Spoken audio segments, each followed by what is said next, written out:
Student, welcome to my channel learning Pathshala. आज हम करेंगे पैरेललोग्राम से रिलेटेड कुछ क्वेश्चन। देखिए, फर्स्ट क्वेश्चन है आपका, find the perimeter of a parallelogram P Q R S. यहाँ पर ये पी क्यू आर एस आपको एक पैरेललोग्राम दिया हुआ है जिसमें आपको साइड दी गई है पी क्यू इजिकल टू दिया गया है 12 centimetre and R Q is equal to दिया गया है आपका 7 सेंटीमीटर। तो चलिए फाइंड करते हैं। इसकी अदर दो साइड आपको फाइंड करनी है, उसके बाद आपको क्या निकालना पड़ेगा, पेरीमीटर। देखिए, हमने पैरेललोग्राम की प्रॉपर्टीज में पढ़ा हुआ था कि अपोजिट साइड क्या होती है, ऑलवेज इक्वल होती है। तो पी क्यू किसके इक्वल हो जाएगा, आपके पी क्यू किसके बराबर हो जाएगा, आपके एस आर के। किस चीज के according, opposite side are equal. Then Q R किसके अपोजिट हो जाएगा, आपके एस पी के। Q R is equal to S P. ये भी क्या हो जाएगा आपका, अपोजिट साइड आर इक्वल। ठीक, देखिए तो ये 12 सेंटीमीटर है, तो ये भी आपका क्या हो जाएगा 12 सेंटीमीटर। ये 7 है, तो ये भी आपका क्या हो जाएगा 7 सेंटीमीटर। देखिए, अब चारों साइड की वैल्यू निकल के आ गई है, तो अब आपको क्या फाइंड करना है, पेरीमीटर। पेरीमीटर निकालने के लिए क्या करा जाता है, चारों साइड का क्या किया जाता है, सम किया जाता है। तो लिखिए यहाँ पे, perimeter is equal to 12 centimetre plus 7 centimetre plus 12 centimetre plus 7 centimetre. 12 कितना हो गया आपका 24 सेंटीमीटर, 7 कितना हो गया 14 सेंटीमीटर। इन दोनों का आप सम करोगे तो कितना आ जाएगा 38 सेंटीमीटर। आई होप ये आप क्वेश्चन आपको क्लियर हो गया होगा। अब करते हैं क्वेश्चन नंबर सेकेंड।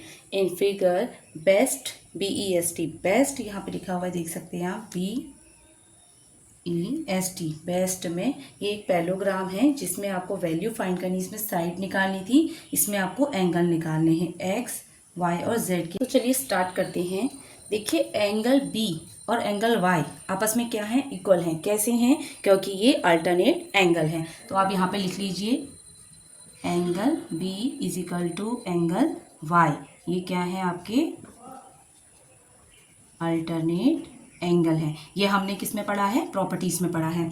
तो बी की वैल्यू आपकी 100 है ना, तो यहाँ पे लिख दीजिए 100 डिग्री। तो आपकी वाई की वैल्यू कितनी निकल के आ गई, एंगल वाई की वैल्यू आपकी निकल के आ गई है 100 डिग्री। ठीक है, तो वाई की वैल्यू आपकी कितनी निकल के आ गई 100 डिग्री। उसके बाद आप देखिए, अल्टरनेट एंगल ये हो गया। अब इसके बाद देखिए एंगल बी और एंगल एस, एंगल बी और एंगल एस, ये क्या है आपके अपोजिट एंगल, अपोजिट एंगल है। ये भी हमने किस में पढ़ा है, प्रॉपर्टीज में पढ़ा है। ठीक है, तो अगर एंगल बी आपका 100 डिग्री है तो एंगल एस भी कितना हो जाएगा आपका 100 डिग्री।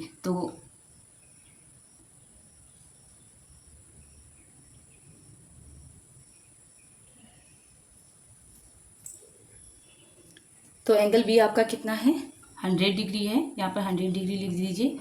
तो एंगल एस की वैल्यू कितनी आ गई है आपकी 100 डिग्री। एंगल एस मतलब एक्स की वैल्यू आपकी कितनी आ गई है 100 डिग्री आ गई है। उसके बाद आप देखिए, अब देखिए जेड और वाई ये आपस में क्या है, आपके लीनियर पेयर है। पढ़ा था हमने, लीनियर पेयर इक्वल्स टू कितना होता है 180 डिग्री। तो Y, angle Y plus angle Z is equal to कितना हो गया आपका 180 डिग्री। कैसे, लीनियर पेयर से। अब देखिए, लीनियर पेयर हमने बोला 180 डिग्री है। वाई की वैल्यू कितनी निकल के आई है आपके पास 100 डिग्री। जेड की वैल्यू कितनी है, निकालनी है, और इक्वल में कितना आ गया आपका 180 डिग्री। 180 डिग्री आया है। अब देखिए, यहाँ से जेड की वैल्यू क्या फाइंड आएगी, जो 100 है वो इक्वल के इधर माइनस में चले जाएगा, तो आपकी जेड की वैल्यू कितनी आ गई है, जेड की वैल्यू आ गई आपकी 80 डिग्री। आई होप ये क्वेश्चन आपको क्लियर हो गया होगा। चलिए नेक्स्ट क्वेश्चन करते हैं अब हम लोग। इसको आप लोग नोट डाउन कर लीजिए पहले अच्छे से, उसके बाद हम लोग नेक्स्ट क्वेश्चन स्टार्ट करेंगे। देखिए क्वेश्चन नंबर 3 है आपका, in a parallelogram ring if M angle R is equal to 70 degree find all the other angle. एक पैरेललोग्राम दिया है जिसमें आपको साइड दी है आर आई एन जी, आपको साइड दी हुई है रिंग। इसमें आपको एम एंगल आर कितना दिया गया है, 70 डिग्री दिया गया है, बाकी 3 एंगल आपको फाइंड करने। देखिए ये आपको कितना दिया है, 70 डिग्री दिया है। देखिए M angle R is equal to क्या हो जाएगा, एम एंगल एन। कैसे, अपोजिट एंगल आर इक्वल।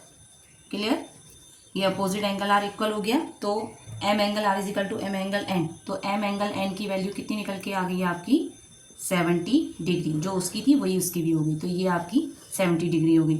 अब ये भी आपकी 70 डिग्री हो गई। ठीक, अब क्या हुआ, एम एंगल आर और एम एंगल आई ये दोनों क्या है, आपके एडजेसेंट एंगल हैं। ठीक है, देखिए M angle R plus M angle I is equal to कितना हो जाएगा आपका, 180 degree.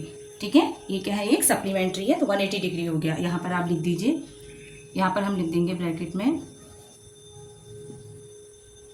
Adjacent angle are supplementary. ठीक है, ठीक है, तो ये 180 डिग्री हो गया। अब एम एंगल आर की वैल्यू कितनी दी है आपको, 70 डिग्री दी है। एम एंगल आई आपको फाइंड करना है, इक्वल में दिया है 180 डिग्री। अब एम एंगल आई कैसे निकल के आ जाएगा, ये प्लस का 70 है, इक्वल के इधर माइनस में हो जाएगा, तो दोनों को माइनस करेंगे तो कितना आ जाएगा, 110 डिग्री। इसकी भी वैल्यू आपकी फाइंड हो गई है। अब हमें क्या निकालना है, जी। अब देखिए एम एंगल आई और एम एंगल जी ये आपस में क्या है, अपोजिट एंगल है, तो आप बोल सकते हैं M angle I is equal to M angle G. तो एम एंगल जी की वैल्यू यहाँ पर से क्या फाइंड हो रही है, जो एम एंगल आई की है वही एम एंगल जी की भी होगी। तो एम एंगल आई की कितनी है, 110 डिग्री, तो एम एंगल जी की भी कितनी हो जाएगी, 110 डिग्री। साइड पे आप लिख दीजिए अपोजिट एंगल, जो स्टार्टिंग में लिखा है वही आप दोबारा से लिख देंगे, अपोजिट एंगल आर इक्वल। ठीक है, ये सारा चीज़ें हमने प्रॉपर्टीज़ में पढ़ा हुआ है, तो ये चीज़ें क्लियर हो गई। कुछ नहीं करना है आपको, वन साइड दी है तो उसका अपोजिट एंगल निकाल देंगे। ये आपका 70 निकल के आ गया। आर और आई ये दोनों क्या है, आपके एडजस्टेंट एंगल है, तो ये है 70 डिग्री, इसको 180 से माइनस कर देंगे तो ये निकल के आ गया, ये निकल जाएगा। तो ये जी आपका क्या है, उसका अपोजिट एंगल है। बहुत ईजी है, ईजी तरीके से आपको समझाया गया है। वीडियो अच्छी लगी तो प्लीज़ वीडियो को लाइक, शेयर और चैनल को सब्सक्राइब जरूर करें। मिलते हैं नेक्स्ट वीडियो में। Thank you. आप इसको नोट डाउन कर लीजिएगा।